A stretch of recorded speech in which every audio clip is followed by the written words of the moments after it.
सैफ अली खान के घर scene recreate करने के बाद आरोपी शहजाद को लेकर सुबह 5:30 बजे निकली पुलिस। करीब 1 घंटे तक सैफ अली खान के घर पर क्राइम को सीन रिक्रिएट किया गया। सैफ के घर से निकलने के बाद आरोपी शहजाद को पटवर्धन गार्डन के पास बस स्टॉप पर लेकर गई पुलिस। वारदात के बाद इसी स्टॉप पर 4 घंटे तक रुका था आरोपी। सैफ के मामले में हुआ खुलासा। आरोपी ने 12वीं तक की पढ़ाई बांग्लादेश में की और स्कूल लेवल पर स्पोर्ट्स में हिस्सा लेता था। पुलिस आरोपी के माता पिता से फोन पर बात कर चुकी है। सैफ पर हमले के वक्त घर में 3 फीमेल और 4 मेल स्टाफ थे। फीमेल स्टाफ ने शोर मचाया तो मेल स्टाफ डर गया था। मुंबई के लोगों ने अवैध बांग्लादेशियों के खिलाफ खोला मोर्चा। बांग्लादेशी घुसपैठियों के खिलाफ प्रोटेस्ट मार्च निकालकर उन्हें देश से बाहर निकालने की मांग की। एक्टर सैफ अली खान पर हमले के बाद दिल्ली के एलजी ने पुलिस कमिश्नर को खत लिखा। बांग्लादेशियों के खिलाफ कड़े कदम उठाने की बात कही। अमेरिका के 47वें राष्ट्रपति पद की शपथ लेते ही ट्रंप ने पेरिस क्लाइमेट संधि से हटने का फैसला साइन कर दिया।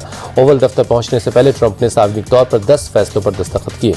राष्ट्रपति ट्रंप ने फ्रीडम ऑफ स्पीच की गारंटी वाले फैसले पर साइन किया। इस आदेश के मुताबिक अब अमेरिका में स्पीच पर सेंसरशिप हटा दी गई है। अमेरिका के राष्ट्रपति पद की शपथ लेते ही डोनाल्ड ट्रंप का बड़ा ऐलान। मैक्सिको बॉर्डर पर लगाई जाएगी नेशनल इमरजेंसी। बड़ी संख्या में सेना की तैनाती होगी। राष्ट्रपति ट्रंप ने अवैध घुसपैठ पर रोक लगाने का दिया भरोसा। कहा अवैध प्रवासियों को वहीं छोड़कर आएंगे जहां से वो आए हैं। राष्ट्रपति ट्रंप ने मैक्सिको की खाड़ी का नाम बदलने का किया ऐलान। कहा अमेरिका की खाड़ी के नाम से जानी जाएगी। राष्ट्रपति डोनाल्ड ट्रंप ने पनामा की नहर को वापस लेने का किया ऐलान। कहा पनामा नहर को चीन ऑपरेट कर रहा है, हमने इसे चीन को नहीं दिया। चीन के राष्ट्रपति शी को लेकर बोले ट्रंप, हम राष्ट्रपति शी के साथ बैठकें और कॉल करने जा रहे हैं। मैंने पिछले हफ्ते राष्ट्रपति से बात की थी, मेरे फोन पर बातचीत बहुत अच्छी रही। राष्ट्रपति ट्रंप ने अमेरिका के लिए अपने दृष्टिकोण को पेश किया। कहा हमारी संप्रभुता फिर से हासिल होगी, सुरक्षा बहाल की जाएगी और इंसाफ के तराजू को संतुलित किया जाएगा। रूस यूक्रेन युद्ध पर ट्रंप का बड़ा बयान। कहा हम पूरी दुनिया में शांति चाहते हैं, दूसरे देशों की जंग में अमेरिकी सेना नहीं जाएगी। रूस यूक्रेन युद्ध को रोकने की योजना को जल्द पूरा करेंगे। ट्रंप बोले अगर मैं राष्ट्रपति होता तो यूक्रेन और रूस के बीच युद्ध कभी शुरू नहीं होता। ट्रंप ने थर्ड जेंडर को खत्म किए जाने का किया ऐलान। नशे के कारोबारियों को आतंकवादी घोषित किया। पीएम मोदी ने डोनाल्ड ट्रंप को दी बधाई। सोशल मीडिया पर लिखा best wishes to my dear friend. India TV के editor in chief Rajat Sharma ने भी ट्रंप को बधाई दी। कहा ट्रंप के दूसरे कार्यकाल में भारत और अमेरिका के रिश्ते और मजबूत होंगे। आम आदमी पार्टी के संयोजक अरविंद केजरीवाल आज दिल्ली के आदर्श नगर इलाके में चुनाव प्रचार करेंगे। दोपहर 3 बजे जनसभा है।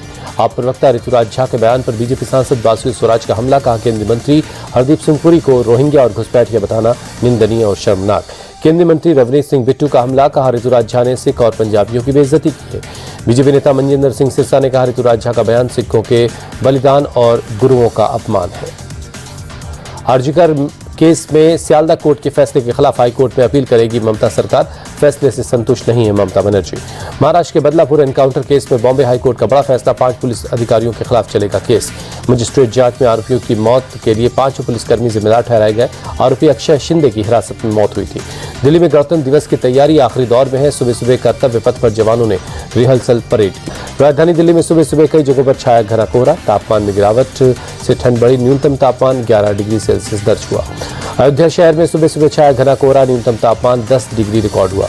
हरिद्वार में बड़ी संख्या में पहुंचे लोग। कड़ाके की सर्दी के बीच लोगों ने गंगा में लगाई आस्था की डुबकी। सुबह सुबह महाकुंभ नगरी प्रयागराज में छाया घना कोहरा। कोहरे की वजह से विजिबिलिटी काफी कम रही।